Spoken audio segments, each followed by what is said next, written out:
Hi guys, मी शुभांगी आणि आज मी घेऊन आली आहे डाळबट्टीची रेसिपी. तर चला स्टार्ट करूया. पण त्याआधी सबस्क्राईब करायला विसरू. आज आपण बनवणार आहे डाळबट्टी. तर त्यासाठी काय काय साहित्य लागते आपण चालू करूया. तर सगळ्यात पहिले इथं घेतलेले आहे चाळून गव्हाचं पीठ. त्यानंतर हे अशी मका थोडीशी मिक्सरमधून काढलेली आहे जी एकदम अशी ठोसरी. त्यानंतर पावशर बेसन घेतले आणि त्यानंतर इथं मीठ, थोडंसं ओवा आणि हळद. आणि आता आपण हे सगळं एकत्र करून पीठ मळून घेणार आहे थोडंसं घट्टसर. तर आता आपण हे सगळं एकत्र करून आता याचं पीठ मळून घ्यायचं. असं घट्टसर मस्त पीठ मळून घ्यायचं. पीठ मळून घेतलंय. आता याचे गोळे करायचे आणि त्याला शिजवायचे. अशा प्रकारचे गोळे बनवायचे. असं बनवायचं. असं त्याला एनविशन होतं, म्हणजे शिजायला बी सोपं जातं आणि कट करायला पण सोपं जातं. तर अशा प्रकारे आता आपण बाकीचे सगळे बनवून घेऊया. बनवून घेतलंय, सगळं झालंय बनवून. त्याच्यानंतर गॅसवरती गरम पाणी ठेवलंय कुकरमध्ये. एक पळी तेल टाकले. आता त्याला उकळी आली का हे टाकून गरम झालंय. त्याच्यात आता हे एक एक सोडून द्यायचे. आज सगळं टाकले.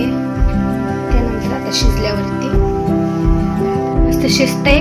आता याला शिजून देऊ. तोपर्यंत आपण बाकीचे काम करू. वाफून घेतले, मस्त शिजलेले.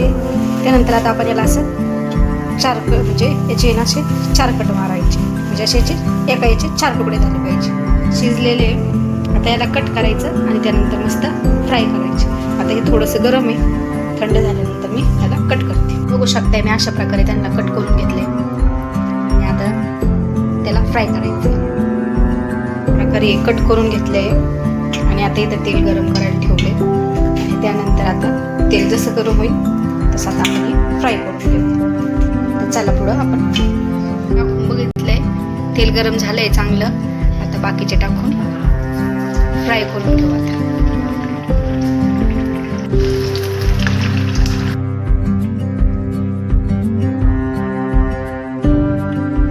लालसर झाले की मग काढून घ्यायचे. बघा मस्त कशा कुरकुरीत दिसते.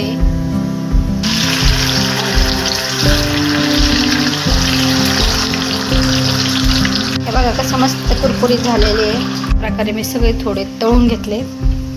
बघा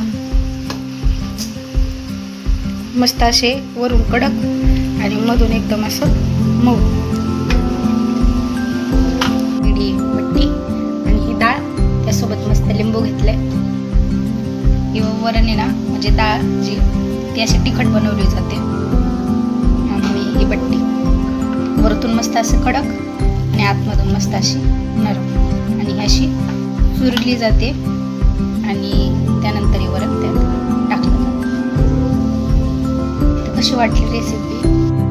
कशी वाटली डाळबट्टीची रेसिपी? आवडली असेल तर लाईक करा, सबस्क्राईब करा.